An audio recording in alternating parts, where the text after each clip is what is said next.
welcome into another Steelers afternoon drive. I'm Zachary Smith, and by the lack of Brandon Rossi's voice in the intro, you can tell that Alan Saunders is not here. But fear not, Aaron Becker in the saddle today, and Alan's not sick. He's just on the way to Indianapolis for the combine, so he's got his own little different version of the afternoon drive going on. But Aaron, how we doing?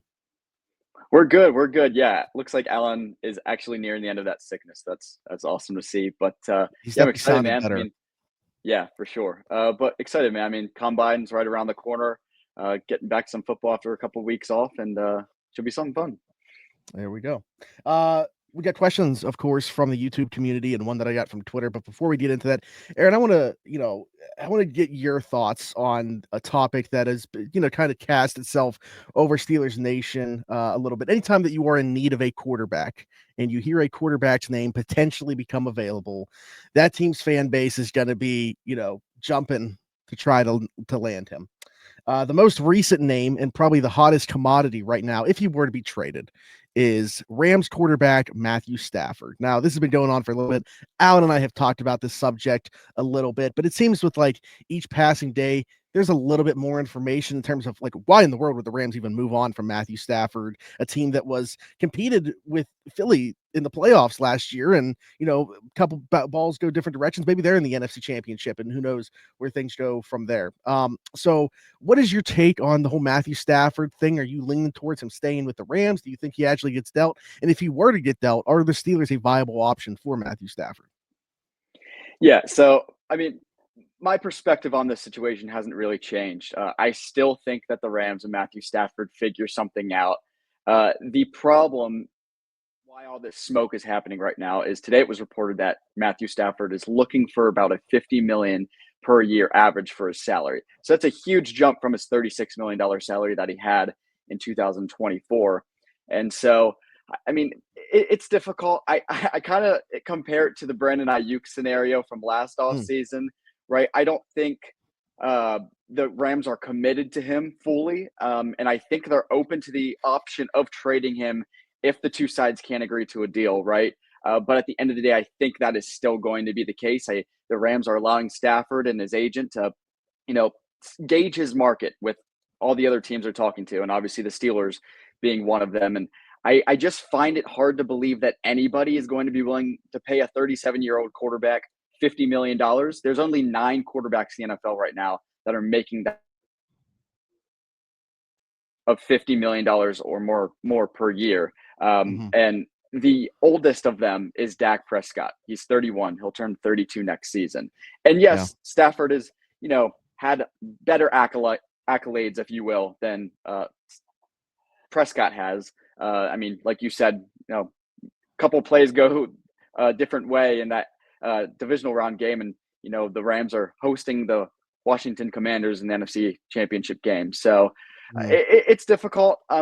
If Stafford were to be made available, I think the Steelers should be all in. I think, like you said, he is by far the best quarterback option that would be on the market. I just don't see that happening as of right now. Yeah, a couple of different things I think about here right now. And I'm not saying that the Steelers shouldn't acquire Matt. I don't know what the price is going to be in terms of the trade compensation. I know that the $50 million was thrown out today in terms of what he's looking for, why the Rams might go a different direction. But to me, like, is that it? Is it literally just the price that Matthew Stafford is looking for? Because the Rams are a very smart organization. And if they're looking to move on from a player, to me, that's almost a little bit of a red flag for teams that potentially would want to acquire Matthew Stafford. Like, what do they know that we don't? Are they really worried about, like, in that playoff game, even though they were very close, he didn't necessarily play well? And are we concerned about how he played more so in that game, like too small of a sample size? But I know that there's some concerns about, obviously 37 years old, maybe not as much zip on his passes. How would he fare in the AFC North playing in elements similarly to the one that he would have just played in that playoff game where he didn't look very good? So like, those are the things that I think about from that perspective too. Like, what do the Rams know in terms of moving on from Matthew Stafford here and now that other teams don't? Because if they're trying to move on from him, to me, that's a red flag for teams that might want to acquire him. Yeah, I'm not sure that there's some secret injury or something that the Rams are kind of keeping from everyone else. I do just think it is the fact that he is an aging quarterback, one of the older quarterbacks in the NFL, and he's demanding a very, very high salary. And the Rams are a very up and coming young team, right? The rest of their roster is Yeah. super Yeah. young. They built up that defense last offseason with a bunch of young talent, right? Verse and, um, Fisk on the inside of that defensive line. And they were showing out as rookies, right? And then, the Rams are kind of showing that they want to continue that trend of getting young on offense now, right? Being open to moving on from Cooper Kupp this offseason. And yeah, he kind of took a step back this past season, but I think he's still a very serviceable wide receiver in this league. And I think the same can be said for Matthew Stafford. I think he's still a top 10 quarterback when healthy. And, he was that this year. So I don't necessarily think it is some kind of secret injury that's being kept by the Rams or anything like that. I think it is just the gamble that you're taking with a 37, 38-year quarterback and, how much longer he has good ball left in him. When it comes to playing in other elements, I mean, Stafford played in the NFC North, right, with Detroit. And, yeah, Detroit had the dome. But, I mean, they traveled to Chicago and Green Bay and those outdoor stadiums twice a season. So I'm not really worried about that aspect of his playing out in the winter conditions, if you will. So, like I said, I still think the Rams and Matthew Stafford figure this thing out. I still think it makes the most sense for the two parties involved.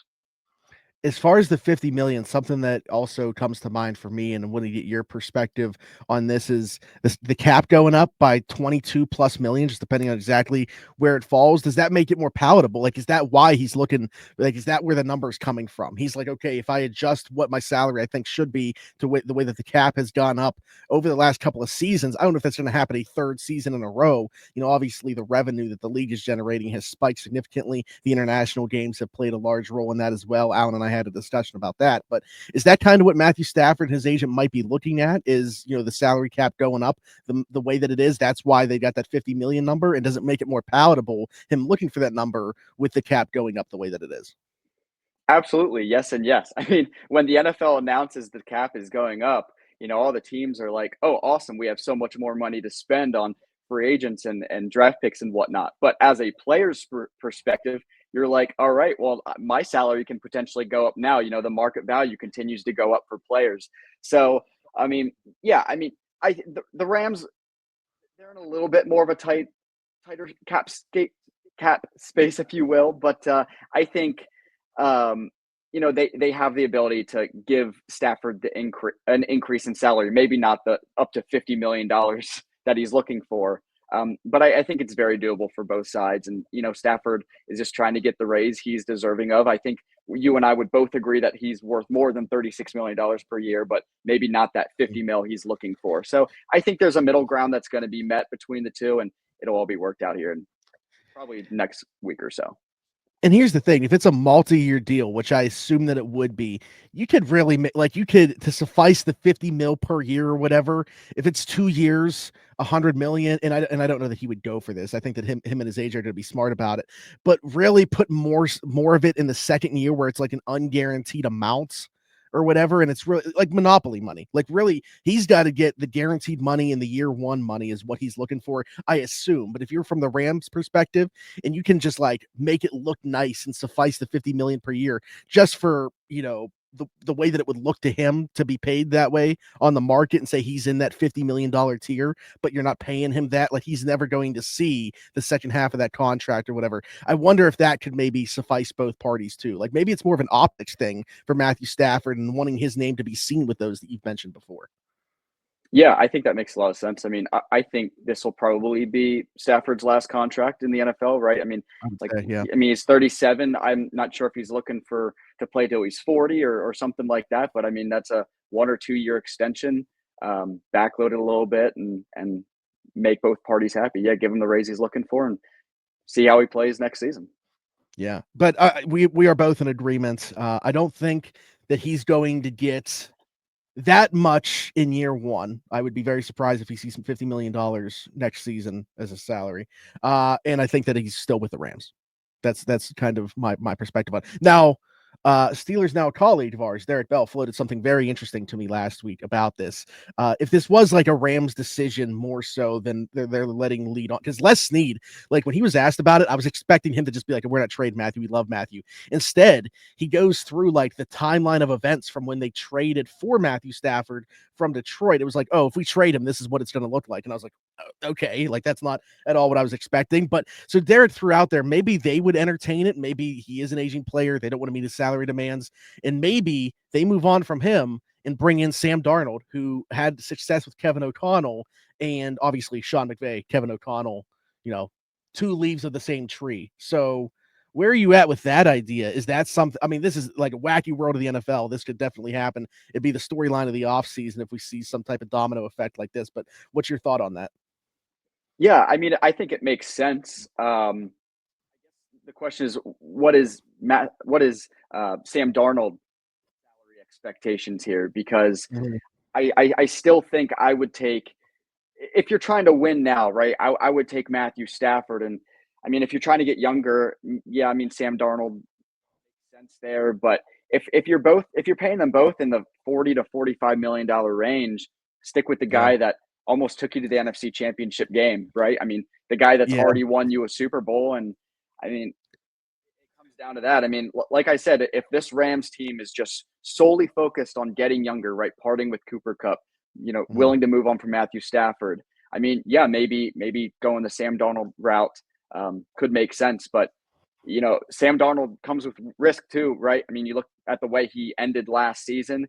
It wasn't the way he played for the majority of the season, and you wonder, Mhm. was 2024 one year kind of anomaly wonder for Darnold, or can he Yeah. replicate it next season? That's the Mhm. decision the Rams would have to make. Yeah. I mean, I certainly personally have some questions about that. I do think though, like that is as good of a landing spot, if not Minnesota, that he could get would be the Rams with Yeah, Sean McVay. Certainly. But okay. Good stuff there. We'll move along. Appreciate the topic, appreciate the question. Some more questions that I want to get to. Does any prospect, Aaron? I don't know how much of the NFL drafts your study you dove into here, but does any prospect you jump out as like a Steelers type of player, whether it's for the style of player they are, how they come across as like a person, the temperament that they play with? I actually got a list of 5 names that I came up with here, but I'm curious to see what you got. yeah, I've got a couple of names. I'll hit one on each side of the ball. I Okay. think it's pretty clear that the Steelers are going to kind of rebuild their running back room this offseason. I think it's going to be a position that they address in free agency and the draft. But if you're Mhm. looking for one of the top tier guys, I think Caleb Johnson of Iowa makes a lot of sense. I'm not sure if it's just because he looks good in the black and gold or what, but I Yeah. think he would really just fit Arthur Smith's run zone heavy scheme really, really well. I've seen a lot of Najee Harris comps for him. I'm not sure if I necessarily agree with that. I think he has No. much better burst and big playability than Harris kind of brought. Mhm. But he's a guy that I think is probably the closest thing the Steelers could potentially find to that Derrick Henry that Arthur Smith has probably been missing in his offense. Yeah. Defensive side of the ball, again, I think cornerback is going to be addressed probably in a couple of different ways this offseason. Siobhan Revel out of East Mhm. Carolina makes a lot of sense. He kind of fits the avatar prototype that the Steelers have gone after 6'3, 193. He is coming off a torn ACL. He had a productive 2023 season, Mhm. but the Steelers have kind of been willing to look past injury history as of late, right? You kind of look at Corey Trice, and yeah, he hasn't been able to stay super healthy for the Steelers, but he's still had promising performances. And then even this past year, Peyton Wilson, right? All of the injury concerns people had about him coming into the draft, and he kind of proved them wrong. He stayed healthy and had a really solid rookie season. So those are two names that I kind of like that the Steelers could potentially look at. Guys, probably day two picks, and Steelers kind of address that defensive line or receiver that I think a lot of people think they're going to day one. I mean, just going along with the Steelers' willingness to draft those players now, Darnell Washington thrown in there as well. Like they will take the value when it falls into their lap when a player Yeah. falls down the board, certainly. So if one of those guys that you mentioned, or I'm sorry, if Revel were to fall for whatever reason to round 2, which I don't see happening. I think they would certainly jump on that value. Is he in play at 21 is more so the question. But you mentioned one of the names that I got, so I'll just touch on it real quick. Caleb Johnson, I do think he is the best fit specifically for what Arthur Smith is looking for, outside of being able to get a time machine and getting Derrick Henry prime version back.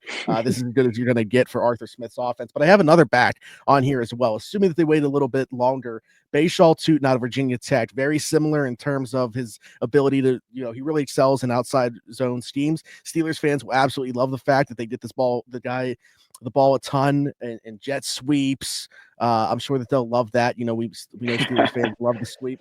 Halfback tosses. Yeah, get him the ball a ton in those ways. But in all seriousness, he is like, if they're not taking it back early, I think he's the best late day 2, early day 3 back for the system that they run. Sticking on the offensive side, Trey Harris, the wide receiver out of Ole Miss.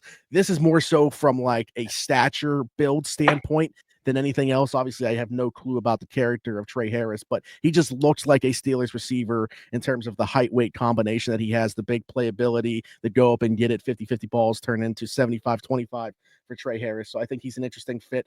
Defensive side, when you said corner, I was worried that you were going to mention the same quarter. Azariah Thomas out of Florida State, coached by Defensive Player of the Year Pat Surtain, the second's dad, Pat Surtain at Florida State. I'm sure the Steelers will absolutely love that. I just think that he makes a ton of sense. 6'2", 200 pounds. Going back to like the bigger mold that they're looking for in their corners, I think he'd be a perfect fit opposite of Joey Porter Jr. He's going to be a round 1 player though, so that would mean pick 21 as a corner. We can talk about if we think that that's a possibility here in a little bit. And then the last one, I was looking for a guy maybe a little bit further down the board, a fringe top 100 guy, Jalen Reed, safety out of Penn State. Really good in the box. Not that he can cover, but I view him more as like a box safety. Are the Steelers going to invest in that with the season they just got from Deshaun Elliott? They're going to need a third guy. No clue what's going on with Ryan Watts, obviously. Don't expect a Monte KZ back personally unless it were super cheap. So I think they need to add a body in that room. Is it going to be a meaningful way in free agency or the draft? I'm not sure, but say Reed slides down the board a little bit. If he's like an early day 3 pick, I think that one is certainly makes a ton of sense, and he fits what the Steelers look for in their safeties. So that's where I'm at with that. Love the names that you gave as well, and I'm glad that we had at least one difference. I like Siobhan Rebel a ton too. If he didn't have that, I think he's probably like a top 15 pick. I'm curious to see if he still goes in round 1 despite the injury. I think he very well could. Okay. Well, I just mentioned, is there a position that we're not talking about enough? Safety would certainly be one if they were to take one early or invest in the draft. Is there another position that you think about, Aaron, that we haven't talked about enough that they can maybe address meaningfully, whether that's, big money spent in free agency or a high draft pick? I think it's offensive line. I don't think this is being talked about enough. I think the Steelers like to think that they have their 5 starters next year, Mm-hmm. right? I mean, yeah. Roderick Jones, Troy Patano at tackles, Isaac Seumalo, Mason McCormick at guard, Zach Frazier at center. But there's not a ton of depth behind them. A lot of those guys are kind of set to be free agents, right? The Nate Herbigs. And, so not only is the depth a little bit of a concern going into the offseason here, but the other question is, are you willing to just hand Mason McCormick that starting job going into year 2? Right. I personally wouldn't, or at least would like there to be some competition there for him. So I'm not sure if big money is going to be spent by the Steelers on this, but there's some interesting names. I mean, guys like Tevin Jenkins and Mekhi Becton are really interesting guys. I think you could get for about $10 million or below per year. Or even if you're kind of looking for that swing tackle that can also play at guard. I've said it before, Patrick McCarry from Baltimore, he's played all along the offensive line. He makes a lot of sense. He's played in the AFC North, so he knows the physicality. He's a vet guy, like I said, played all along that offensive line. And you can just knock off 4 positions with one guy at a decently cheap price, probably. Alan and I did our ideal free agencies on Friday's episode. Alan signed Mekhi Becton. I signed Patrick McCarry. Because I think the thing with McCarry is not only are you not handing Mason McCormick the starting right guard job, He's coming in to Mhm. compete with him. But also, if things go south for Broderick Jones' development or Troy Fautanu health, obviously coming into the season as a concern, McCarr just gives you so much flexibility. So that's why I went with him. I like Allen's pick, but the thing is, like, yeah, you mentioned like $10 million-ish. I think everybody's going to wait and see what Trey Smith signs for the bell of the ball in terms of the guard Yeah. market. We saw it kind of explode already. Say Trey Smith like gets like tackle, especially with the cap going up. If Trey Smith gets like 25 plus million, I think you could be talking about way more for guys like Becton, more like 15 plus. That's just me personally coming off the Super Bowl run for what he could get. That's probably a little bit more than what I would spend at that spot because I'm looking for if you can get Macari for like 6-ish, 5-6, I'd much Yeah. rather do that and just have the insurance at multiple spots along the offensive line. So I definitely like that shout. I would have said honestly one thing that I was thinking about before, and I'm not saying that this totally checks that box. We'll see, but like I was thinking about another pass catching tight end, and then they signed Donald Parham over the on Friday, Thursday or Friday, whatever that was, and I was like, oh wow, maybe that checks that box, and we don't have to talk about it as much. Um, I think offensive line is certainly a good shout. We'll see what happens with the linebacker room because are they going to cut Cole Holcomb? Is that just do we know that that's going to happen? Do they have interest in bringing him back? I assume Landon Roberts is going to get a new contract and be back, but obviously you got Patrick Queen, you got Peyton Wilson. Are they ready to hand Peyton Wilson like a 3-down role if for whatever reason E-Rob isn't back? You would assume that they'd have to bring in a body if that was the case. But I expect him to be back. But any because that's a room we haven't talked about like at all. I think that we just feel like we got 3 really good ones and they'll figure it out. Yeah, which is crazy because a couple seasons ago, everyone's like, who's going to play in this room? And I mean, the Steelers had to completely rebuild that inside linebacker room. But I agree. I think Landon Roberts is going to be brought back on a 1 or 2 year deal. Um, Mhm. and there's a lot of talk about Cole Holcomb getting cut, and I think it makes sense for the Steelers to not pay him at that salary. But I don't necessarily doesn't mean that the Steelers are going to bring him back. I think if it makes sense for both sides Mhm. to bring him back on a little bit of a cheaper deal, then the Steelers know better than anybody else his health situation. He was practicing near the end of the season there a little bit. Yeah. So I mean, you got Patrick Queen, Peyton Wilson, most likely Landon Roberts coming back. You have Mark Robinson.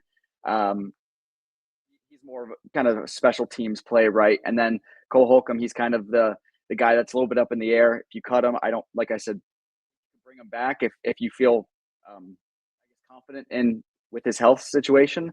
If not, I mean, maybe a super cheap free agent or even an undrafted guy makes sense just to kind of plug him in that room going into training camp. Yeah.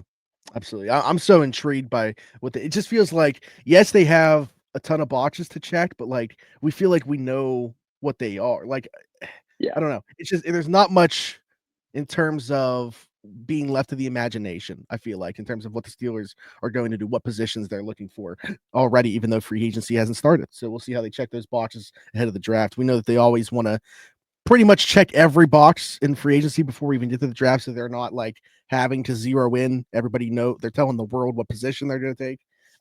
Let's talk about a position that they could take, or maybe they shouldn't, depending on what history says at that position for them. Somebody asked, will the Steelers even consider a running back in round one because of how the Najee Harris years have played out? I'm interested to get your perspective on this, Aaron, because I don't think it's so much about like I don't think the Najee Harris thing plays into this because I think that there's certain backs that'll be worthy of like if Ashton Genty, which I don't see happening, were to fall to right. 21. I think that they should consider it, even given the other holes that they have on the roster. But at the same time, I think that I would lean towards checking one of those boxes as opposed to it's a very close call for me because I think Ashton Genty's like a top 7 player in this class, probably, and it's not a great class.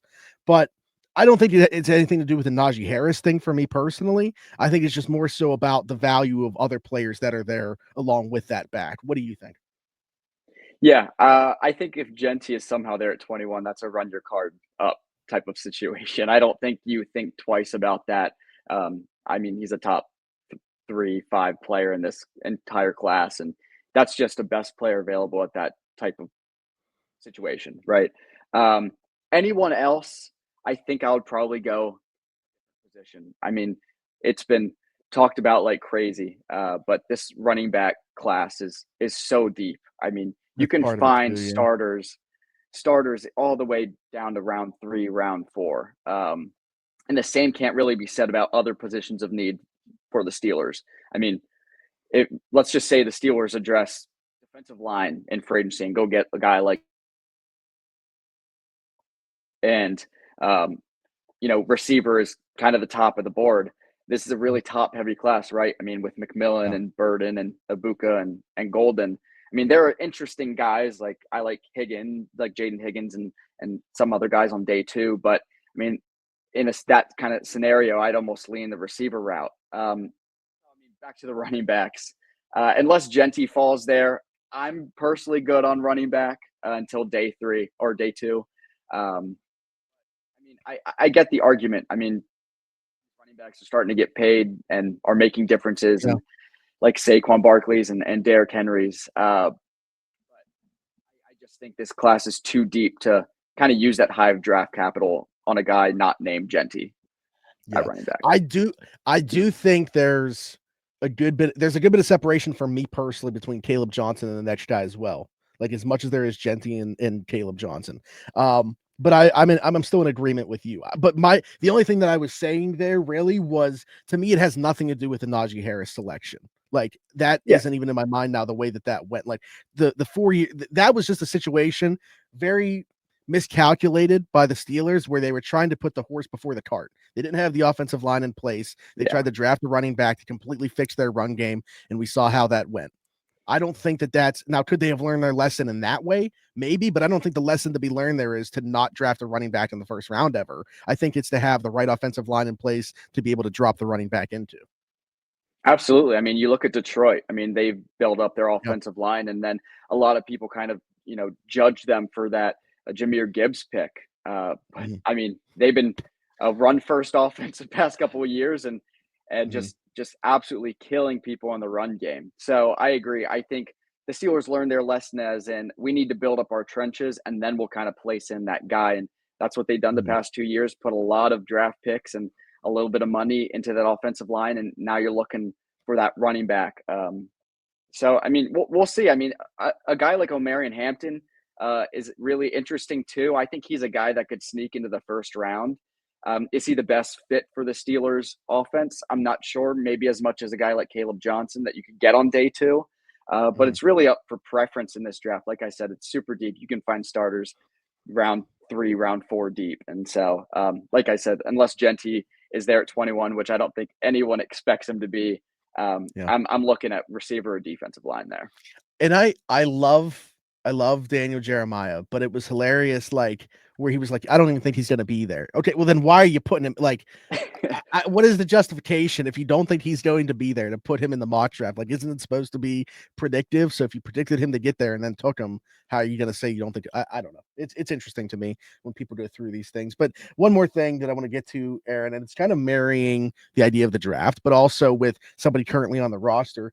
The question is trading George Pickens more or less attractive given the wide receiver class? You just said that you feel like it's not as deep. I'm in full agreement there. I think there's 4 guys that are maybe round 1 guys, but if you compare it to like draft classes, the recent draft classes at that position where you have so many guys that are coming in that are immediate contributors, wide receiver 2 types, it just seems to me like most of these guys, like their ceiling is like a wide receiver 3 within an offense.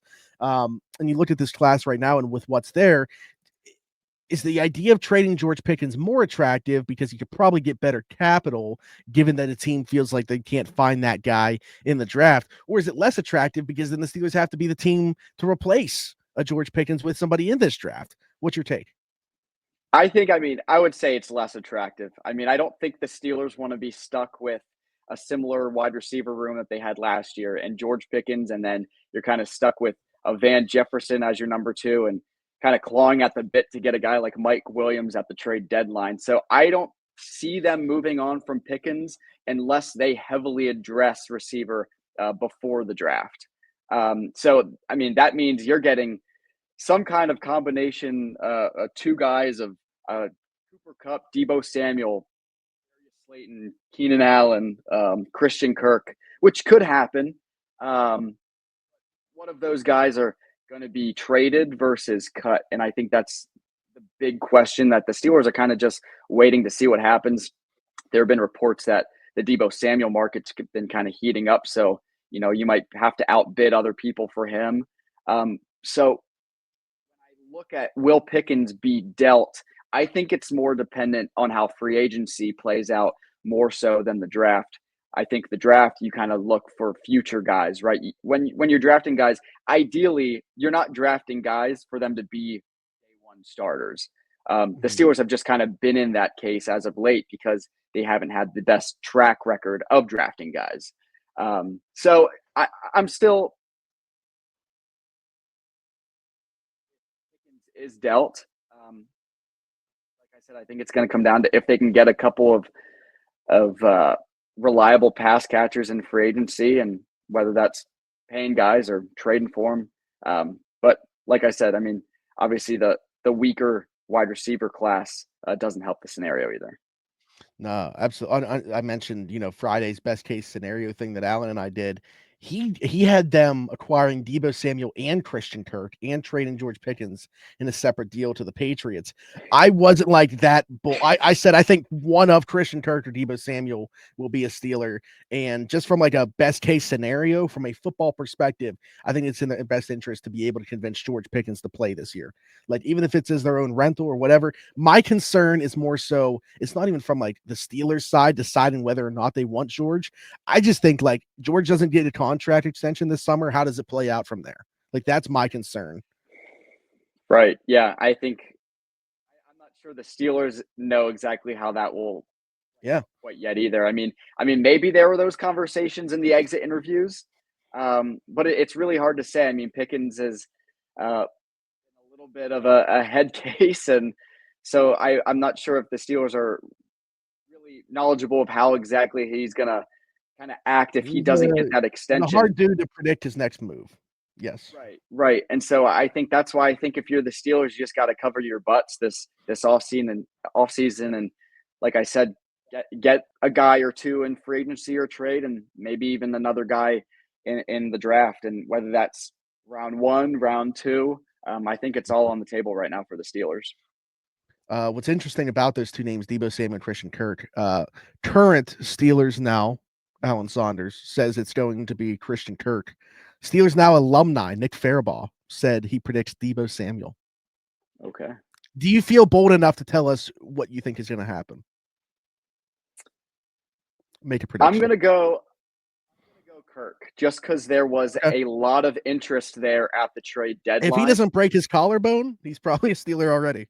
Yes. No, he is 100% a Steeler. I'm sure. I have a feeling there was the compensation, everything already in the works there. But he breaks his collarbone, and that's not, one of those injuries that are prohibit him going into the next year, or even cause of concern, right? It's not going to prevent his play from taking a dip.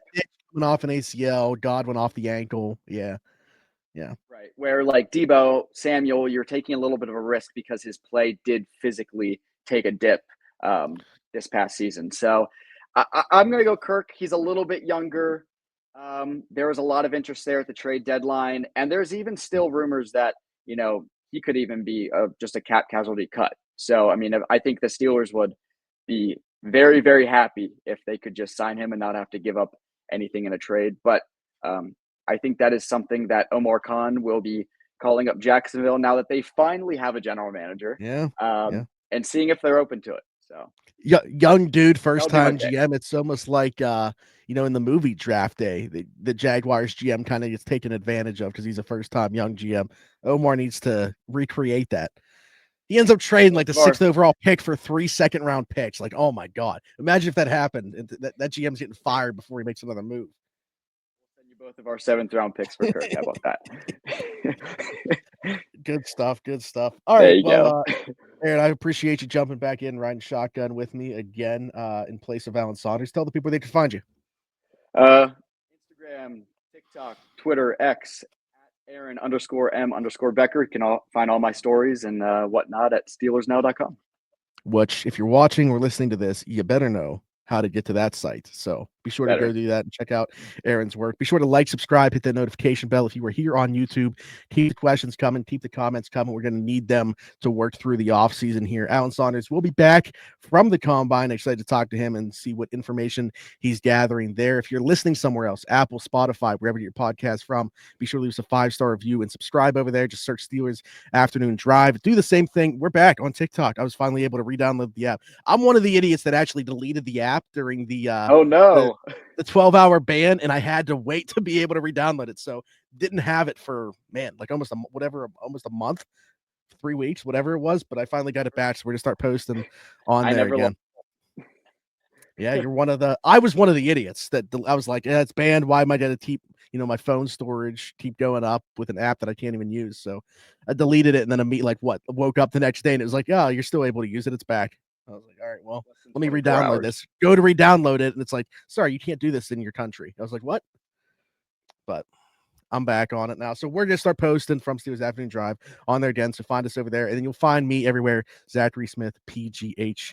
For Aaron Becker and myself, thanks for jumping in. Take another ride on the Steelers Afternoon Drive.